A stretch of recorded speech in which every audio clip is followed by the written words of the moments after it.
আমাদের ঢালিউড ইন্ডাস্ট্রিতে অনেক নায়ক, মহানায়ক, স্বপ্নের নায়ক অথবা গুণী শিল্পীরা এসেছেন এবং সময়ের পরিসাজে তারা চিরতরে হারিয়েও গেছেন। আর এদের মধ্যেই একজন হচ্ছেন মহানায়ক মান্না স্যার। শুধুমাত্র মহানায়ক বললে ভুল হবে, তিনি ছিলেন গণমানুষের নায়ক অথবা বাংলা সিনেমার একমাত্র সংগ্রামী নায়ক। এবং এই সংগ্রামী নায়ক তার জীবন অবস্থায় টোটাল 350টিরও বেশি সিনেমায় অভিনয় করেছেন, যার মধ্যে 220 থেকে প্রায় 250টার মতো সিনেমায় তিনি মেইন লিডে ছিলেন।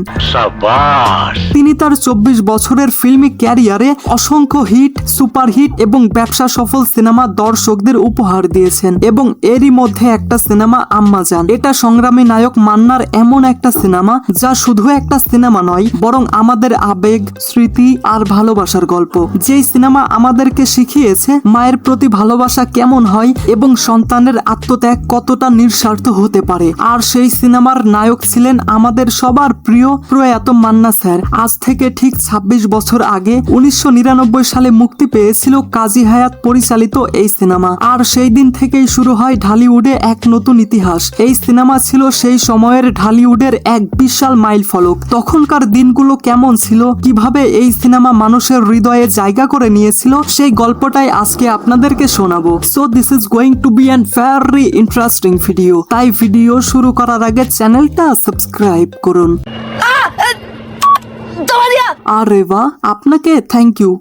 1999 সাল, ঢাকায় সিনেমা তখন অনেক চ্যালেঞ্জের মুখোমুখি। ঠিক তখনই মুক্তি পায় আম্মাজান। সিনেমার পরিচালক ছিলেন কাজী হায়াৎ, যিনি নিজের লেখা গল্পে ফুটিয়ে তুলেছিলেন এক মায়ের প্রতি সন্তানের প্রেম এবং আত্মত্যাগের গল্প। মুক্তির দিন ঢাকার প্রতিটি সিনেমা হল ছিল হাউসফুল। লক্ষ লক্ষ মানুষ ভিড় করেছিল সিনেমা হলে। প্রথম দিনেই এই সিনেমাটি কোটি টাকার বেশি আয় করেছিল। ভাবতে পারছেন, 1999 সাল, সেই সময়টাতে কোনো সিনেমা প্রথম দিনেই 1 কোটি টাকার বেশি কালেকশন করে, সত্যিই অবিশ্বাস্য। তো যাই হোক, এই সিনেমা যেন হয়ে ওঠে এক আবেগের স্রোত। সিনেমার গল্পের মূল চরিত্র বাদশা এক কঠোর এবং রাগী প্রকৃতির মানুষ, কিন্তু ভেতরে তার হৃদয় একেবারে কোমল। তার জীবনের সবকিছুই শুধুমাত্র তার আম্মাজানকেই ঘিরে। আম্মাজান চরিত্রে ছিলেন কিংবদন্তি অভিনেত্রী শবনম ম্যাম। তার মমতাময়ী মুখ, চোখের ভাষা আর সংলাপ দর্শকদের কাঁদিয়েছে।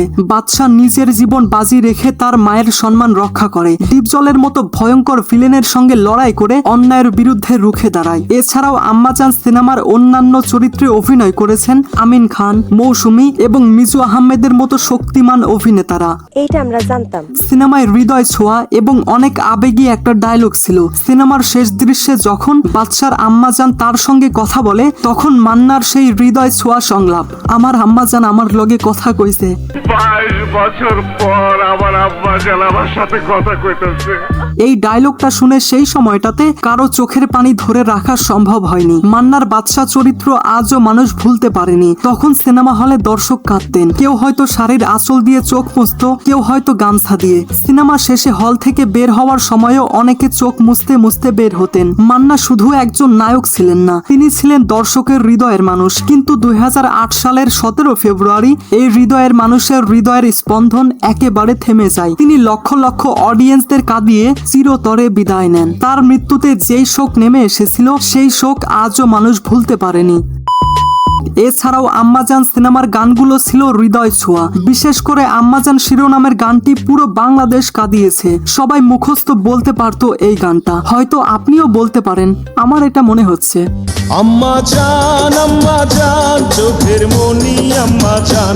এই গান নির্মাণে যারা যারা ছিলেন তারা পেয়েছেন নানান অ্যাওয়ার্ড। আম্মাজান সিনেমা তখনকার সময়ে বাংলাদেশের সর্বোচ্চ আয়কারী সিনেমাগুলোর মধ্যে একটি হয়ে ওঠে। শুধু ব্যবসা নয়, এই সিনেমা পেয়েছে অসংখ্য পুরস্কার, like best actor, best director, best music director এবং বেস্ট মুভি। তাছাড়া সিনেমার পুরো টিম বছর জুড়ে বিভিন্ন সংবর্ধনা এবং অ্যাওয়ার্ড প্রোগ্রামে অংশ নেন। মনোয়ার হোসেন ডিপজল প্রযোজিত আম্মাজান সিনেমাটি বানাতে খরচ হয়েছিল 1,04,00,000 টাকা, যেটা রিলিজের আগেই 1,09,00,000 টাকা আয় করে নেয়। যদিও আম্মাজান সিনেমার টোটাল কালেকশন সম্পর্কে অনলাইনে আমি তেমন কিছুই খুঁজে পাইনি, তবে মনোয়ার হোসেন ডিপজলের একটা ইন্টারভিউ দেখে জানতে পারলাম যে আম্মাজান সিনেমাটি লাইফ টাইমে 20 কোটি টাকা কালেকশন করেছে। খুব ভালো।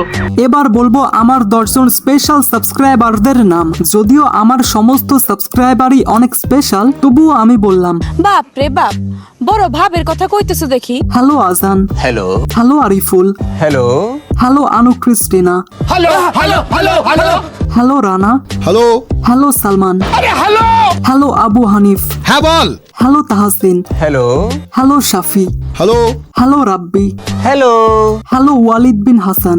হ্যালো হ্যালো হ্যালো হ্যালো আচ্ছা, 10 জনের নাম বলা শেষ। এবার আমি আরো একজনের নাম বলবো। Hello Rajesh from India. Hello Ammajan cinema আমাদেরকে শিখিয়েছে মায়ের প্রতি ভালোবাসা কেমন হওয়া উচিত। একজন সন্তান কিভাবে নিজের জীবন দিয়ে হলেও মায়ের সম্মান বাঁচায়, সেই শিক্ষাই আমাদের এই সিনেমাটি দিয়েছে। মান্না স্যার আজ আমাদের মাঝে নেই, কিন্তু তার এই সিনেমা, এই অবদান চিরকাল মানুষ মনে রাখবে। আমরা যখনই আম্মাজান সিনেমার কথা শুনি তখনই যেন আমাদের চোখ ভিজে ওঠে। আমরা আজ 26 বছর পরে দাঁড়িয়ে এই সিনেমা স্মরণ করছি। তো গাইস, আম্মাজান সিনেমা আমাদেরকে শেখায় মা বাবার প্রতি দায়িত্ব আর ভালোবাসা কেমন হতে হয়। আমাদের জীবনে যা কিছুই হোক না কেন, মায়ের মতো আপন কেউ নেই। যারা এখনো আম্মাজান সিনেমাটি দেখেননি তাদের উদ্দেশ্যে বলবো, আপনারা অনেক বড় একটা মিস করেছেন। সঠিক বলেছেন। So I hope you like this video. If you like this video, then subscribe to my channel and press the bell icon. Thanks for watching guys.